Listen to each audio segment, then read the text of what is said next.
அறிக்கை மேலே முடிச்சுட்டு அடுத்து நாங்கள் இங்கே தான் வந்தோம். நாங்களா? யார் சார் இந்த இன்னொருத்தவங்க?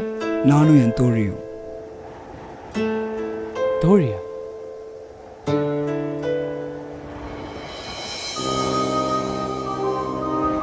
நம்ம பண்ண முடியாதது இந்த பையனை வச்சு ஸ்டார்ட் பண்ணிட்ட போல. இந்த தடவை எப்படியாவது முடிச்சது ஏத்தி. இது எப்பவும் நிலைக்கும். சரி, எழுது, ஸ்டார்ட் பண்ணலாம். இந்திய அரசு இல்லை, ஆங்கில அரசும் பிரெஞ்சு அரசும். இந்திய அரசியல்ல ஆங்கிலேயருக்கும் பிரெஞ்சியருக்கும் இடையே நடைபெற்ற அதிகார போட்டிக்கான சதுரங்கத்துல உள்ளூர் பிரதிநிதிகளும் சிற்றரசுகளும் பகடை காய்களா உருட்டப்பட்டாங்க.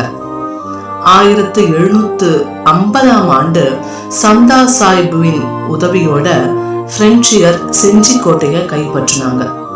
கோட்டையை தங்களோட ஆதிக்கத்தின் கீழ் கொண்டு வந்த பிரெஞ்சியர் இடிஞ்ச பாகங்களையும் புதுச்சேரி வாயில் உள்ளிட்ட 3 வாயில்களையும் புதுப்பிச்சு கட்டினாங்க. புதுப்பிச்ச கையோட அங்கிருந்து அவங்களுக்கு பிடிச்ச மாதிரி பல சிற்பங்களையும் தூண்களையும் புதுச்சேரிக்கு கொண்டு வர முயற்சி பண்ணாங்க. நாடு பிடிக்கிறது மட்டும் இல்லாம அந்த நாட்டுல இருக்கிற சின்னங்களை அழிச்சிடாம தங்களுடைய நாட்டுக்கு கொண்டு போய் அழகு பார்க்கறது ஆங்கிலேயருக்கும் பிரெஞ்சியருக்கும் ரொம்பவும் பிடிச்ச ஒண்ணா இருந்துச்சு. இந்தியாவில இருந்து இங்கிலாந்துக்கும் பிரான்ஸுக்கும் கொண்டு போனது போக மீதி இருக்க கொண்டு போக முடியாத கலை சின்னங்களை தங்களோட அரண்மனையில அமைச்சு அழகு பார்ப்பதற்காக கோட்டை கொத்தளங்கள் என எல்லாத்தையும் கைப்பற்றினாங்க. அதுல ஒண்ணுதான் செஞ்சிக்கோட்டை. செஞ்சிக்கோட்டையில மண்டபங்களை அழகுபடுத்திட்டு இருந்த கலைநயமிக்க தூண்களையும் அழகிய சிற்பங்களையும் பிரெஞ்சு இந்தியாவை அழகுபடுத்துவதற்காக பிரெஞ்சியர் பெயர் தெடுத்து புதுச்சேரிக்கு கொண்டு வந்தாங்க. செஞ்சிக்கோட்டையில நேரத்தை அறிவிப்பதற்காக வச்சிருந்த பெரிய வெண்கல மணியையும் புதுச்சேரிக்கு கொண்டு வந்தாங்க. ஐரோப்பாவில ஆங்கிலேயருக்கும் பிரெஞ்சியருக்கும் போர் ஏற்பட்டுச்சுன்னா இந்தியாவில அதோட எதிரொலியா தென்னிந்தியாவில போர் தொடங்குறதும் அதனால குழப்பம் ஏற்பட்டு சென்னை, செஞ்சி, புதுச்சேரி, கடலூர் உள்ளிட்ட பகுதிகள் தாக்கப்படுறதும் வழக்கமாகி போயிடுச்சு. இப்படி ஆங்கிலேயர் கைக்கும் பிரெஞ்சியர் கைக்கும் மாறி மாறி பந்தாடப்பட்ட செஞ்சி கோட்டையோட வரலாறு மற்றும் பண்பாட்டு சின்னங்களும் மரபுசார் தொழில்நுட்ப பொருட்களும் கடைசியில நிலை குலைந்து போயிடுச்சு. இதுதான் அக்காலத்துல செஞ்சியிலிருந்து கொண்டு வரப்பட்ட தூண்கள். இன்னைக்கு நம்ம கடற்கரையில் அமைந்திருக்கும் காந்தி சிலையை சுற்றி அலங்கரித்து கொண்டு அழகா ஜொலிக்குது இந்த தூண்கள். புதுச்சேரி பகுதி காலாப்பட்டு தொடங்கி முள்ளோட வரைக்கும் 45 கிலோமீட்டர் நீள கடற்கரையை கொண்டிருக்கு. முன்னாடி புதுச்சேரி கடற்கரை மணல் சார்ந்த பகுதியா இருந்துச்சு. அலைகள் வந்து போற சரிவுகள்ல குளிக்கிறதும் நீச்சல் அடிக்கிறதும் ஆபத்து இல்லாம இருந்துச்சு. அந்த காலத்துல தங்க நிறத்துல ஜொலிக்கிற மணலும் நீல கடலும் மன அழுத்தத்தை நீக்கிற மாமருந்தா இருந்ததால உலக நாடுகள்ல இருக்கிற சுற்றுலா பயணிகளோட கனவு பூமியா புதுச்சேரி கடற்கரை இருந்திருக்கு. புதுவை நகர பகுதி கடலோட இணைகிற 0 பாயிண்ட் கடற்கரை சாலை சுற்றுலா பயணிகளை கவரும் வண்ணம் அழகுபடுத்தப்பட்டிருக்கு. 1500 மீட்டர் நீளம் கொண்ட இந்த கடற்கரை சாலை அரிய வரலாற்று நிகழ்வுகளுக்கு களமா விளங்கியிருக்கு. 250 ஆண்டுகளாய் புதுவை துறைமுகத்தை அழகுபடுத்திட்டு இருந்த செஞ்சி தூண்கள் இப்போ அண்ணல் காந்தியின் சிலையை அலங்கரிச்சிட்டு இருக்கு. பிரெஞ்சியரால் உருவாக்கப்பட்ட புதுச்சேரி நகரின் பாரம்பரியம் மிக்க எழிலை பழமை மாறாமல் காப்பாத்திட்டு வர்றது இந்த கடற்கரையும் இங்க இருக்கிற கட்டிட பகுதிகளும் தான். இந்தியாவின் கிழக்கு கடற்கரையில சிங்கார சென்னைக்கு பிறகு புதுமைகள் புரியும் நம்ம புதுவை கடற்கரை தான் அழகும் தூய்மையும் இருக்கிற இடம்னு எல்லாரும் ஒத்துக்கிற ஒரே உண்மை. மாலை வேளையில இங்க வீசும் தெம்மாங்கு பாடும் தென்றல் சுகத்தை தேடி வரும் மக்கள் கூட்டம் கடல் அலைகளை காட்டிலும் அதிகமா இருக்காங்க. சாயங்காலம் 6 மணிலிருந்து 9 மணி வரைக்கும் இங்க உட்கார கூட இடம் கிடைக்காது. வெளியூர்ல இருந்து புதுவைக்கு வியாபார சம்பந்தமா பொருட்களை வாங்க வரும் மக்களையும் இந்த கடற்கரை கவர்ந்து எடுத்து காற்று வாங்கி செல்ல சொல்லும். இந்த அழகான கடற்கரை எவ்வளவு வரலாற்று கதைகளை தன் கடல் அடியில மடியில மறைச்சு வச்சிருக்கு தெரியுமா? கிரேக்க ரோமானிய நாட்டவரிலிருந்து டச்சு பிரெஞ்சு நாட்டை சேர்ந்தவர் வரை இந்த மண் எல்லோரையும் கட்டி இழுத்து தன் வசம் வச்சுக்குச்சுன்னு தான் சொல்லணும். பாரதியின் கற்பனைக்கு கவி பாட வடிவம் கொடுத்து 10 ஆண்டு காலம் இங்க வாழ வச்சதும், அரவிந்தருக்கு யோகம் சொல்லி கொடுத்து ஆன்மீக வாழ்க்கையில அமைதி தேடி கொடுத்ததும் இந்த புதுவை கடற்கரை தான். புதுவை கடற்கரைக்கு வந்தாலே மகிழ்ச்சியும் அமைதியும் தானாவே கிடைக்கும். பாரத்தை இறக்கி வச்ச மாதிரி மனசு லேசாகி அளவில்லாத நிம்மதியை உணரலாம். இப்படிப்பட்ட சிறப்பான நம்ம புதுவை கடற்கரையை பத்தி பாரதியார் சிறப்பான கவிதை ஒண்ணு பாடியிருக்காரு. காலை இளம் பருதி வீசும் கதிர்களிலே நீல கடலோர் நெருப்பெதிரே சேர்மணி போல் மோகனமான் ஜோதி பொருந்தி முறைத்தவரா வேக திரைகளினால் வேத பொருள் பாடி வந்து தவழும் வளஞ்சார் கரையுடைய செந்தமிழ் தென்புதுவை என்னும் திருநகர். வேதபுரி என்னும் புதுவை நகர்ல வேதம் சொன்ன கடற்கரை அப்படிங்கறதுனாலதான் இதை வேதபுரம் என்றும் வேதவனம் அப்படின்னும் பழங்காலத்துல நம்ம முன்னோர்கள் அழைச்சு வந்திருக்காங்க.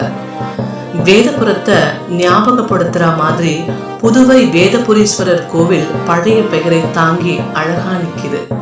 இது மட்டுமல்ல, இயற்கை எழிலார்ந்த புதுவை கடற்கரையின் அழகை வர்ணிக்கும் வாணிதாசன், கடற்கரையில் நீள்தாழை கவிமிகுந்த புன்னை மரம் இடமகன்ற சிறுபுதுவை பாருங்கள், தமிழின் கவிகள் பிறந்த இடம் வாருங்கள் என்று சென்ற நூற்றாண்டுல இருந்த நெய்தல் காணல் புதுவையை நம் நினைவில் கொண்டு வந்து நிறுத்துகின்றது இந்த பாடல் வரிகள்.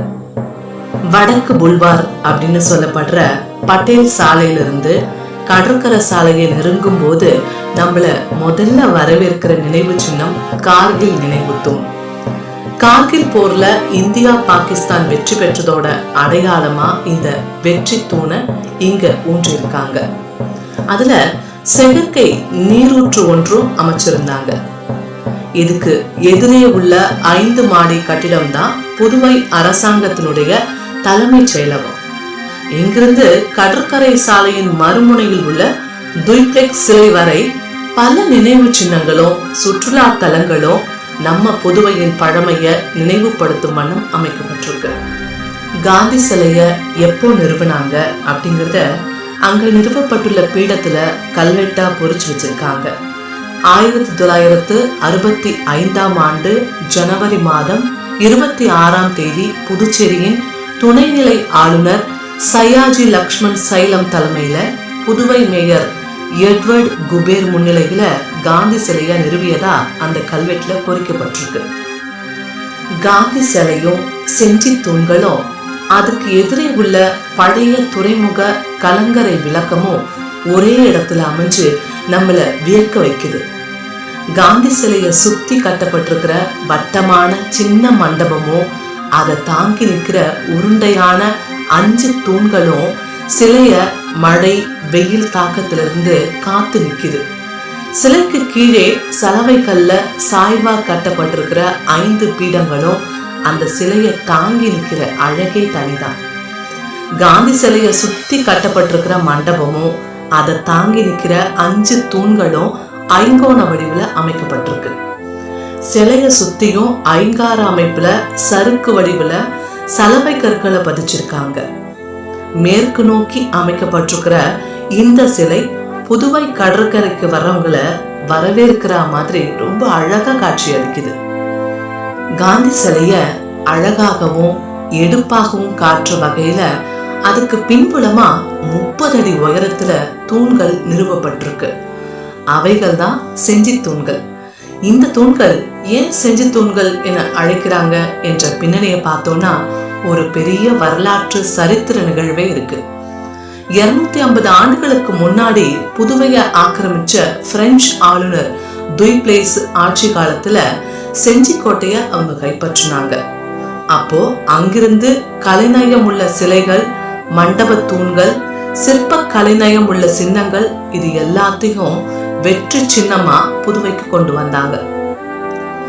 காந்தி சிலைய மேலும் அழகுபடுத்தும் விதமா அரை வட்ட வடிவுல செஞ்சியிலிருந்து கொண்டு வரப்பட்ட 8 தூண்களையும் நிறுவினாங்க. இந்த தூண்களோட அடிபாகம் அகன்று சதுர வடிவமாகவும் மேலே போக போக சிறுத்து உருண்டை வடிவமாகவும் காணப்படுது. தூண்கள்ல கீழிருந்து மேல் வரை பல விதமான சிற்பங்களை செதுக்கி இருக்காங்க. மலர்கள், விலங்குகள், தெய்வ உருவங்கள், ஆடல் மகளிர், வீரர்கள் என்று பல உருவங்களை மிக நுட்பமாக செதுக்கியிருக்காங்க.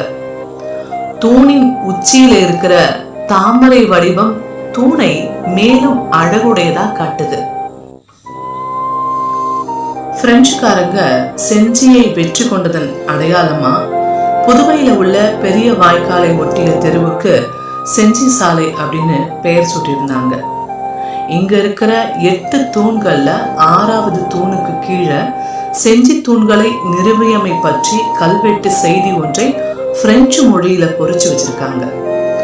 1864 வருடம் அக்டோபர் மாதம் முசே போந்தோ எனும் கவர்னர் தலைமையில முசே லெமெரெஸ் எனும் தலைமை பொறியாளர் முயற்சியில இந்த தூண்கள் இங்க நிலைநாட்டப்பட்டுச்சு. இது இல்லாம செஞ்சியிலிருந்து கொண்டு வந்த சிலைகள் சிலவற்றை பாரதி பூங்காவிலும் சிலவற்றை ஆளுநர் மாளிகையிலும் அழகுக்காக வச்சிருக்காங்க. 1761 புதுச்சேரிய ஆங்கிலேயர் வெற்றி கொண்ட போது கர்நாடக நவாபு முகமது அலி புதுச்சேரியிலிருந்து பல சிற்பங்களை தன்னுடைய சேப்பாக்க அரண்மனைக்கு எடுத்துட்டு போயிட்டாரு. மீதி இருந்த சிலைகளை பொது மருத்துவமனை, பாரதி பூங்கா, தாவரவியல் பூங்கா போன்ற இடங்கள்ல வச்சிருக்காங்க. இன்னொரு தூண்ல நரசிம்ம அவதார தோற்றத்தை ஆக்ரோஷமா காட்சி தர வகையில சிற்பமா வடிச்சிருக்காங்க. இந்த தூண்கள்ல மலர்களும் செடி கொடிகளும் தெய்வ உருவங்களை சுற்றி பின்னி பிணைஞ்சிருக்கு. ராமவதார தோற்றத்துல ராமனோட கையில வில்லும் அம்புமா காட்சி தருகின்ற சிற்பமும் இந்த தூண்கள்ல செதுக்கப்பட்டிருக்கு. அதோட சில தூண்கள்ல பரதநாட்டியம் ஆடுகிற மகளிருடைய சிற்பங்களும் சிறிய வடிவுல மிகுந்த ரசனை உணர்வோட செதுக்கி இருக்காங்க. 30 அடி உயரமுள்ள இந்த தூண்கள் ஒவ்வொன்றிலையும் உருவாக்கப்பட்டுள்ள சிற்பங்களும் உருவங்களும் ஒன்றின் மேல் ஒன்றாக செதுக்கி உள்ள பாங்கு சிற்பக்கலை அழகினுடைய உச்சத்தை காட்டுது. இதெல்லாம் விஜயநகர நாயக்கர் கால கலைபாணியின் அழகு. இந்த சிலைகளும் தூண்களும் நாட்டப்பட்டு 250 ஆண்டுகள் ஆகிவிட்டதால கடற்கரையில வீசும் உப்பு காற்று சிலையில் பாதிப்பை ஏற்படுத்தி அவற்றில் தெரிகின்ற உருவங்களை எல்லாம் மங்களாக்கி கொண்டே போகின்றது. காந்தி சிலைக்கு எதிர கம்பீரமா நிக்கிற பழைய கலங்கரை விளக்கமும் ஒரு வரலாற்று நினைவு சின்னமா புதுவை அரசால பாதுகாக்கப்பட்டு வருது. கிபி 1836 ஆண்டு ஜூலை மாதம் 1 தேதி அன்று இந்த கலங்கரை விளக்கத்தை பிரெஞ்சுக்காரங்க கட்டியிருக்காங்க. 30 மீட்டர் உயரத்துல கட்டப்பட்டிருக்கிற இதுல மொத்தம் 132 படிகள் வளைந்து வளைந்து உயரே போகின்ற மாதிரி அமைச்சிருக்காங்க. இதோட உச்சியில இருக்கின்ற சக்தி வாய்ந்த உயர் மின் விளக்கின் வெளிச்சம் கடல்ல 29 கிலோமீட்டர் வரை மிகவும் பிரகாசமா தெரியும்படி அமைச்சிருக்காங்க. இன்னைக்கும் காந்தி சிலைக்கு பின்னால கடற்கரை ஓரமா பெரிய பெரிய இரும்பு கம்பிகள் கடல் அலைகளுக்கு மேல நீட்டி கொண்டிருக்கின்றன. இவையெல்லாம் பிரெஞ்சுக்காரர்களால் கட்டப்பட்ட பழைய கடற்பாலத்தின் மிச்சங்கள்.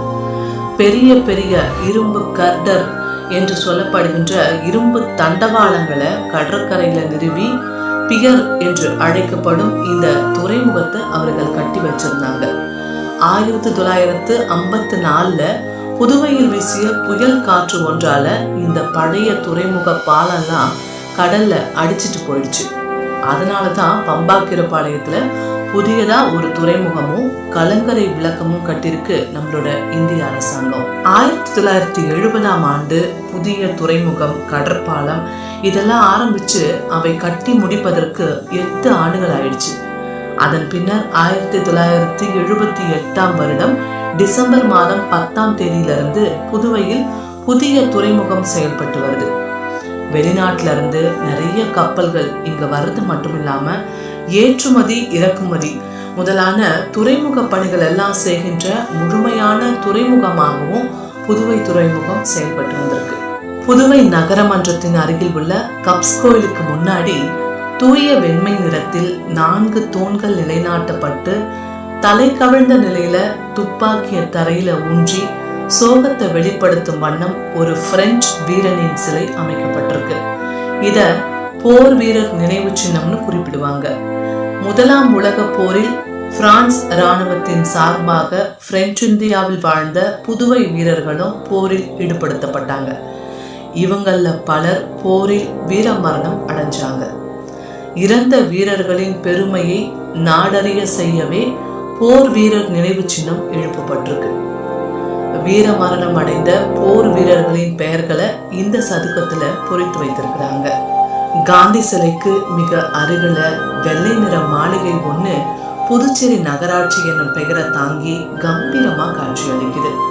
புதுச்சேரி நகராட்சி கட்டடம் கட்டுவதற்கான அடிக்கல் கிபி 1870ஆம் ஆண்டு ஜூலை 6ஆம் நாள் நாட்டப்பட்டது. 1880ஆம் ஆண்டு மார்ச் 12ஆம் நாள் புதுச்சேரி நகராட்சி மற்றும் கொம்யூன்கள் உருவாக்கப்பட்டன. புதுச்சேரியினுடைய சிவில் நிர்வாகத்திற்காக எழுப்பப்பட்ட முதல் கட்டடம் என்னும் பெருமை வாய்ந்தது புதுவை நகரமன்றம். சென்னையில உள்ள ரிப்பன் மாளிகை போன்று புதுவை நகரமன்றமும் பழமையான பல வரலாற்று சுவடுகளை தாங்கி நிற்கிறது. பிரெஞ்சு இந்திய கட்டுமான கலைக்கு ஆதாரமா பழமையான வரலாற்று சுவடுகளை தாங்கி நிற்கும் கட்டடமாகவும் புதுச்சேரி நகராட்சி மன்றம் கடற்கரை சாலையில ரொம்ப கம்பீரமா காட்சி தந்து கொண்டிருக்கிறது. இப்படி பல்வேறு பெருமைகளை உள்ளடக்கிய நம்ம புதுச்சேரியின் கடற்கரை சாலை மற்றும் செஞ்சி தூண்கள் அனைத்தும் இன்றளவும் தனக்கே உரியதான அழகையும் புலிமையும் மங்காம பார்த்துட்டு வர்றது நம்ம பெருமைப்பட வேண்டிய விஷயம். Super sir. உங்கள் வேர்ட்ஸ்லாம் கேட்கும்போது அந்த வார்த்தையில் ஒரு வாழ்க்கை இருக்கு. நீ என் வார்த்தையை கேட்டுட்டு எழுதுற, நான் அவளோட வார்த்தையை உள்ளே கேட்டுக்கிட்டே உனக்கு சொல்லிகிட்டு இருக்கேன். சரி, நமக்கு டைம் ஆச்சு, வா போடலாம்.